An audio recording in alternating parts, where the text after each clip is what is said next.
NEET প্রশ্নভাস কাণ্ডের প্রতিবাদে দিল্লির যন্তর মন্তরে টানা আন্দোলন চালিয়ে যাচ্ছেন ছাত্র যুবরা, যে আন্দোলনের আঁচ ছড়িয়ে পড়েছে দেশের বিভিন্ন প্রান্তে। স্বাভাবিকভাবেই জেনজির প্রতিবাদের চাপ বাড়ছে কেন্দ্রের ওপর। এই পরিস্থিতিতে কেন্দ্রীয় মন্ত্রিসভার সদস্যদের উদ্দেশ্যে বিশেষ উপদেশ দিয়েছেন প্রধানমন্ত্রী নরেন্দ্র মোদী। নিট কেলেঙ্কারির ঘটনায় জেনজির আন্দোলনে ঢেউ সামলাতে ইনস্টাগ্রাম ব্যবহারের পরামর্শ প্রধানমন্ত্রী নরেন্দ্র মোদীর। শুক্রবার কেন্দ্রীয় মন্ত্রিসভার বৈঠকে মন্ত্রিসভার সদস্যদের মোদী বলেন, ইনস্টাগ্রামে আরও সক্রিয় হন, দেশের যুব সম্প্রদায়ের সঙ্গে সংযোগ বাড়াতে বেশি করে রিল পোস্ট করুন। মোদী মনে করেন, সমাজ মাধ্যম বিশেষত ইনস্টাগ্রামে নানা ধরনের পোস্টই দেশের তরুণ তরুণীদের আরও কাছে পৌঁছানোর পথ। নিট কেলেঙ্কারিকে কেন্দ্র করে ককরোচ জনতা পার্টির আন্দোলন এখন আর শুধু দিল্লিতে সীমাবদ্ধ নয়, প্রায় গোটা দেশেই বিক্ষিপ্তভাবে বিক্ষোভ ছড়িয়ে পড়েছে। সেই আন্দোলনে নানা বয়সীদের জমায়েত চোখে পড়লেও কেন্দ্রবিন্দুতে তরুণ প্রজন্ম। এই পরিস্থিতিতে শুক্রবার মন্ত্রিসভার বৈঠকে মন্ত্রীদের উদ্দেশ্যে আসে মোদীর এই ইনস্টাগ্রাম বার্তা। সূত্রের খবর, মন্ত্রিসভার বৈঠকে মন্ত্রীদের কাছ থেকে মোদী জানতে চান তাদের মধ্যে কতজন ইনস্টাগ্রামের মতো প্ল্যাটফর্মকে সক্রিয়ভাবে ব্যবহার করেন।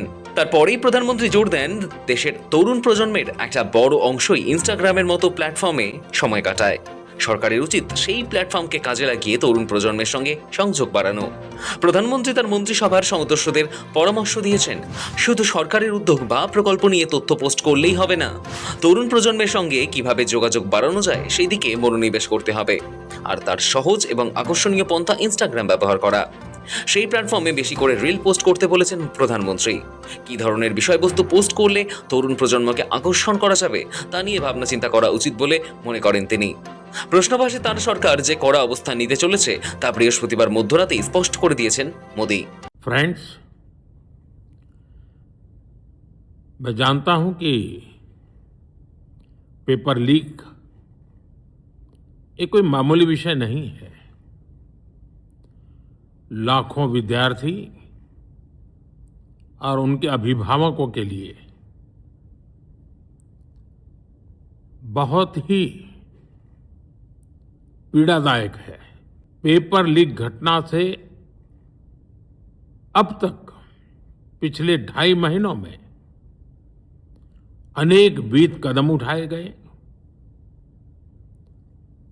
गुनहगारों को पकड़ा गया है, वे जेल में पड़े हैं, लेकिन हम वहां पर संतोष मानने वाले लोगों में से नहीं है। और इसलिए मैंने आज फास्ट ट्रैक कोर्ट के लिए विभागों को निर्देश दिए थे।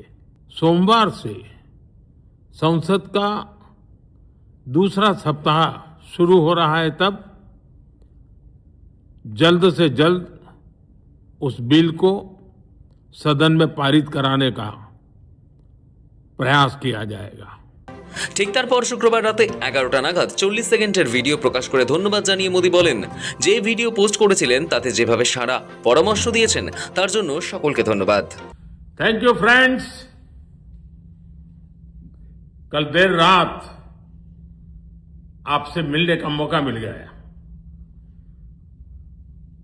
मेरे जो वीडियो पोस्ट किया था उसको जिस प्रकार से आपने रिस्पॉन्ड किया, सकारात्मक सुझाव दिए,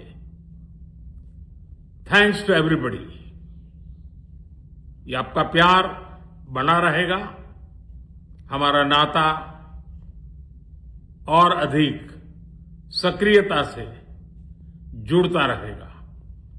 थैंक यू दोस्तों। রাজধানীর দিল্লির যন্তর মন্তরে নিট প্রশ্নভাস কেলেঙ্কারি ঘিরে আন্দোলনকারী তরুণ প্রজন্মের বাঁধভাঙা ক্ষোভের মুখে পড়েছে কেন্দ্র। এই প্রবল প্রশাসনিক ও রাজনৈতিক চাপ সামাল দিতে এবার খানিকটা অন্যরকম জনসংযোগ কৌশলের শরণাপন্ন হয়েছেন প্রধানমন্ত্রী নরেন্দ্র মোদী। তবে শুধু নিজেই নয়, ক্ষুব্ধ তরুণ সমাজকে বোঝাতে এবং সরকারের অবস্থান তাদের কাছে তুলে ধরতে ক্যাবিনেট সহকর্মীদের ইনস্টাগ্রামে সক্রিয় হওয়ার পরামর্শ দিয়েছেন তিনি। শুধু উপস্থিতিই নয়, প্রয়োজনে রিলস তৈরি করা এবং শিক্ষার্থীদের সরাসরি ইন্টারেক্টিভ সেশনে বসার নির্দেশ দিয়েছেন প্রধানমন্ত্রী। কেন্দ্রীয় সরকারের ইতিবাচক কাজগুলি সাধারণ মানুষের কাছে পৌঁছে দেওয়ার পাশাপাশি পরীক্ষার্থী ও যুব সমাজের সঙ্গে সরাসরি কথোপকথন চালানোর উপর জোর দেন প্রধানমন্ত্রী। এই উদ্দেশ্যে ক্যাবিনেটের প্রতিটি মন্ত্রীকে নিয়মিত রিলস এবং আকর্ষণীয় ডিজিটাল কন্টেন্ট তৈরির নির্দেশ দেওয়া হয়েছে। ব্যুরো রিপোর্ট, সময়, কলকাতা।